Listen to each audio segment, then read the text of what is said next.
యేసు సముద్రం మీద నడుచుచు తన దోణి దగ్గరకు వచ్చుట చూసి భయపడింది. ఒకసారి కానీ స్తోత్రాలు చెప్తాం.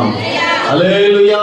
ప్రియులారా, ఇదిగో నువ్వు ఏ పనైతే ముందుకు కొనసాగదేమో అని భయపడుతున్నావు, ఏ ఉద్యోగం అయితే నా వల్ల కాదేమో అని నువ్వు భయపడుతున్నావు, లేకపోతే ఏ విషయంలోనైతే నేను ఇది కొనసాగించలేనేమో అని భయపడుతున్నావు, ఏ సమస్య అయితే నన్ను ముంచేస్తుందని భయపడుతున్నావు, ఆ సమస్యలోనే ప్రత్యక్షమైనటువంటి దేవుడు మన దేవుడు. ఒకసారి కానీ స్తోత్రాలు చెప్తాం.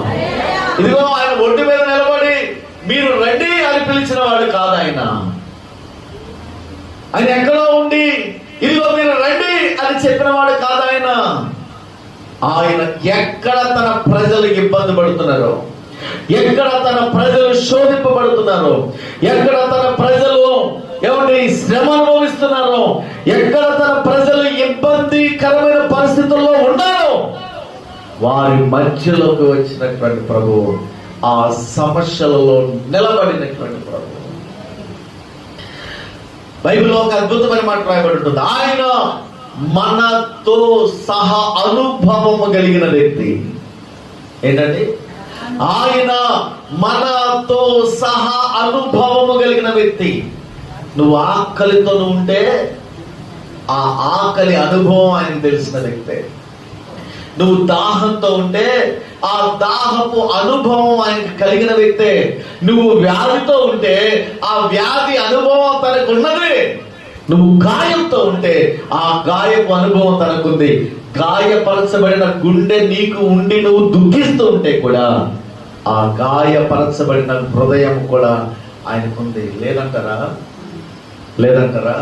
నువ్వు కన్నీరు కార్చే అనుభవం నీకుంటే కన్నీరు కార్చగలిగిన అనుభవం ఆయనకుంది. ఆయన కూడా కన్నీరు కార్చాడండి. ఆయన కూడా వ్యాధులు అనుభవించాడండి. ఆయన కూడా గాయాలు అనుభవించాడండి. ఆయన కూడా పిల్లలు గమనించండి, ఆయన కూడా మనుష్యుడు ఏ అనుభవంలో ఉన్నాడో దాన్ని అంతటిని ఆయన అనుభవించాడు. అనుభవించినటువంటి ఆయన అనుభవించి ఊరుకోలేదు.